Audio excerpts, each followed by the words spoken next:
Decoding Learning Differences with Kimberly and Lavelle, and this episode is IEP Tips, Communication Before and After. So in this episode, we are talking through the ways to communicate before and after an IEP meeting, and the importance of communication. As we all know, communication is critically important. That's a majority of when there's conflict, a lot of that conflict comes from miscommunication, misunderstanding, making assumptions without communicating, right?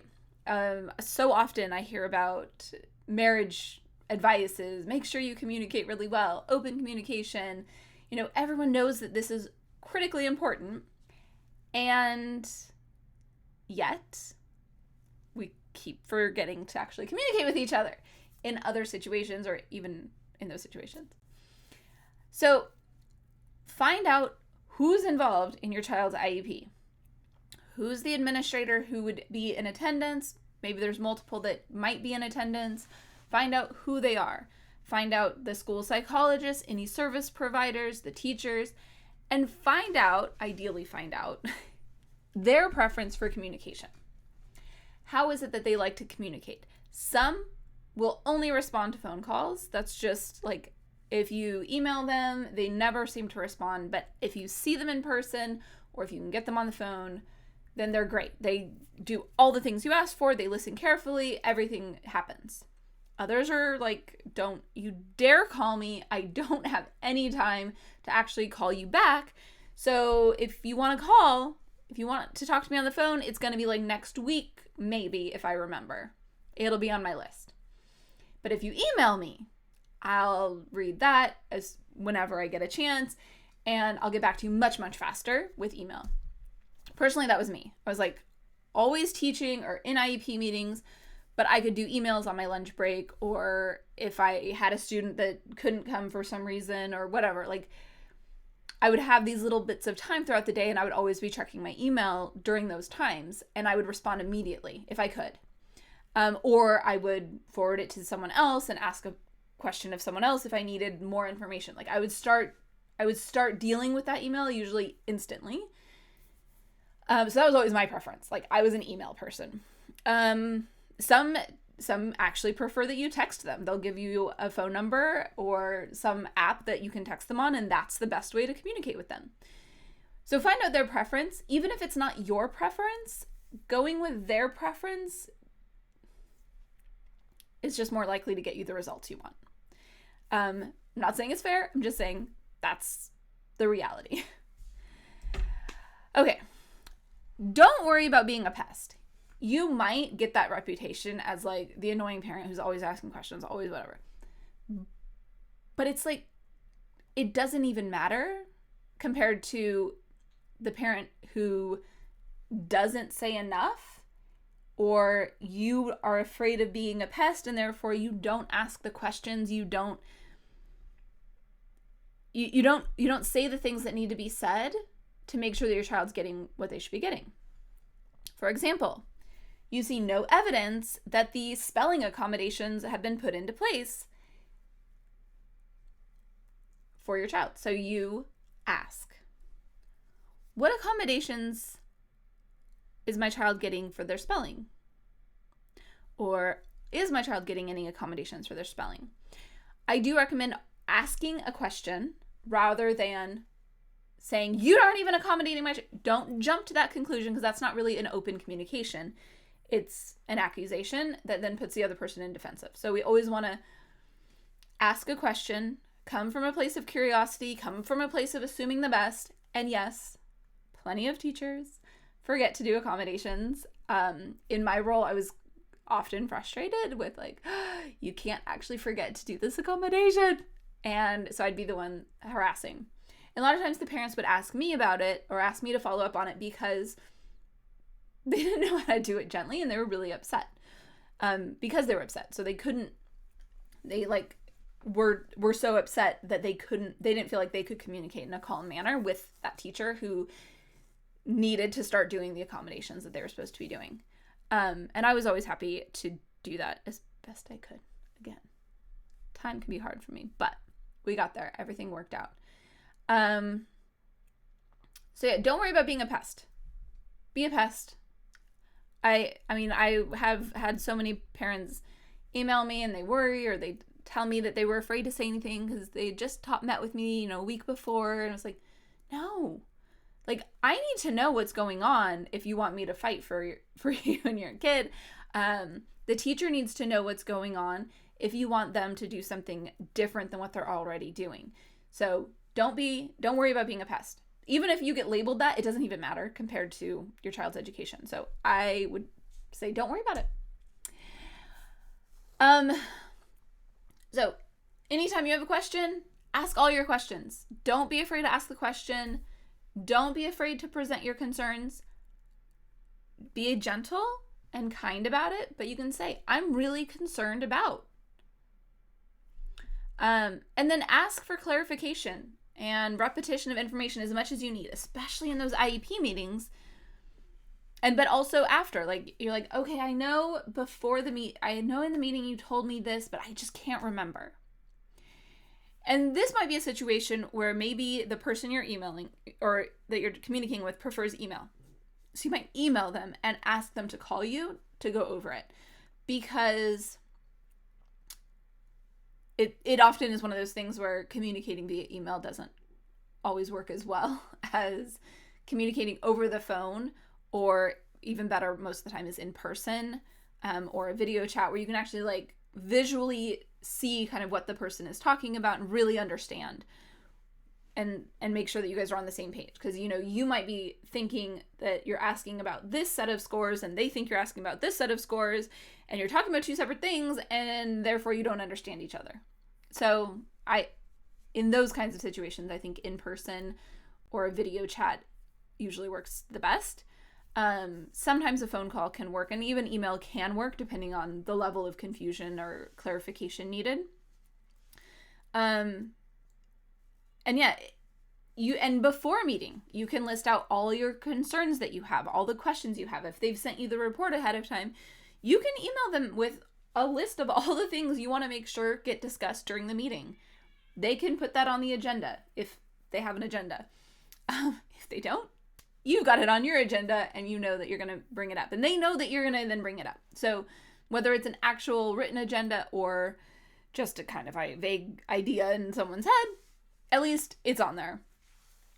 So yeah, any questions you have before the meeting, after the meeting, during the meeting, always ask all of your questions, because they matter. You understanding what's going on, what things mean, all of that matters so much. So please ask the questions. Don't be afraid of looking ignorant or being a pest or anything. Like, just ask the questions. They matter, and I've never seen anyone mind getting a bunch of questions. Sometimes they'll say, oh, we're getting to that, and then they'll get to that when they do, but ask the question. Put things in writing. When you've communicated with someone, especially if it's like you talk to them over the phone or even in an IEP meeting, you can email and say, I just wanted to confirm that what we just discussed over the phone, blah, blah, blah, blah, and kind of just follow up with like an email that summarized what you discussed in your understanding of what was discussed, so that you have a written documentation. And if they don't disagree with you, then that's actually evidence that if you ever needed to go to due process, you have that conversation. Even though it was a verbal conversation, you have a summary of it recorded that they didn't dispute. Or maybe they do dispute it right away, and then you don't have that time of you're thinking one thing and they're thinking another. You can hash it out immediately. So I recommend putting things in writing. It's actually one of the reasons I like email better, besides just scheduling. And then we've been going through a bunch of examples, but I'm going to talk through a couple more. So one example is you've got a first grader who you think has dyslexia. So you've communicated with the teacher that you are worried about it. Can you get testing? Nothing's happening. Okay. That's the point where you ask, who is in charge of creating an IEP at this school? who is involved, who are the team members, and you can ask specifically, who are the administrators, who's the school psychologist, what are their emails, who's the special education provider, specialized academic instruction provider, whatever they call it, special ed, basically. And any other services you think your child might need, the speech, the OT, the APE, that's adaptive physical education. Whoever it is you think your child might need services from, get their contact information. And then when you write your initial letter requesting about an evaluation, you can email all of them. They can all be included. You can also ask for the special education director's email so that person can get included, especially if you don't get a response at first. You might add in the special ed director, or forward your email to the special ed director and say, no one has responded to me in 2 weeks. Can you please follow up? Or in a week, and I'm expecting a response within the next week, or whatever, however you want to handle that. But getting all those ahead of time, right? So you've gotten it all, you've gotten the assessment plan, but you had a question on the assessment plan. So you pick up the phone and you call someone. You're kind of working through constant, making calls, emailing, frequent communication. It's expected. A lot of parents don't. But the parents who do are likely to get better results. I hate to say it, but it's just true. Because the parent who is taking the time to communicate, the team knows they have to kind of be really paying attention in that case, and therefore they have to do their very best and, dot all their I's, cross all their T's. And it's not that they wouldn't for another child. There's a lot of amazing school teams who will do the very best they can do for any child, no matter the level of parent involvement. But I've also seen situations where the team does respond better or more thoroughly, I should say maybe, to the parents who are very involved and asking lots of questions and communicating regularly. So lots of communication. Then the IEP ends. You've left the meeting. You email them the next day. Hey, I really appreciate our IEP meeting yesterday. Thank you everyone for your time. Can you verify something for me? I was worried. I just want to make sure that we're starting services on this date and for this many minutes. And can you email me when you know what the schedule will be for that? And, whatever else. I'm understanding they're receiving these services because of this diagnosis or this qualification, eligibility, whatever, right? So you've talked about things before, you're talking about things during, you're talking about things after. The communication just keeps happening. Then a month later, I'm just following up. I wanted to know how the accommodations are going in the classroom. Can you describe those for me? You can call me at this time, or you can, is there a time that I can come in and meet with you and just talk about it? Yeah, they're not going to want to meet with you all the time because they're super busy, but you can ask. You might be a pest, but you can ask, and just please have grace that they do have a lot of students that they're trying to help. Most teachers are way overworked. And it's not just the gen ed teachers. The special education teachers are very overworked. The other service providers are very overworked. Everyone, the administration, everyone. They've got a lot going on. They don't have a lot of time. But for you, your child is the most important thing, and therefore ask the questions, follow up. In some way, you want to hear from the teachers that the accommodations are being followed and they are not working. And then you need to adjust from there. No, yeah, we've tried this accommodation, but it doesn't seem to be working, so I kind of stopped doing it. I love that. I get that I shouldn't say all the time, but too often, gen ed teachers oh yeah, I just stopped doing it because it didn't seem to be helping. That's not actually an option. Legally, it's not an option. But we do need to meet and discuss it and figure out where to go from there. So Moving on. The takeaway for today is have a plan for communicating with the IEP team both before and after the meetings, and really during the meetings as well. Have some kind of plan of how often you're going to communicate and really what modality you're going to use to communicate. And actually, one thing I forgot to mention is kind of that timing part. Sometimes parents only communicate right at like the report card time. They get the report card, they get all worried, they get in a frenzy, they communicate with the team, and then another 3 months go by and they get all worked up again. The problem is that's the busiest time for everybody. Like, nobody has time to have a conversation very well then. So you're not going to get the best results at that time or the most communication back and forth. So I would recommend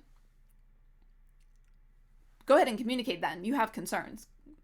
But follow it up a few weeks later, a month later, and see how things are going. Make sure that whatever was discussed is being put into action and is working. And you don't go a whole nother reporting period and get the next report card and find out it didn't work. They did put it in place and they did it diligently every single day and it wasn't working at all. You don't want to wait 3 months to find that out. You want to do something about it more quickly. So definitely communicate regularly and decide what it is. Whatever you think is appropriate. I would say once a month is reasonable to check in. Some are going to need once a week, that you want some kind of information from the teacher for whatever reason.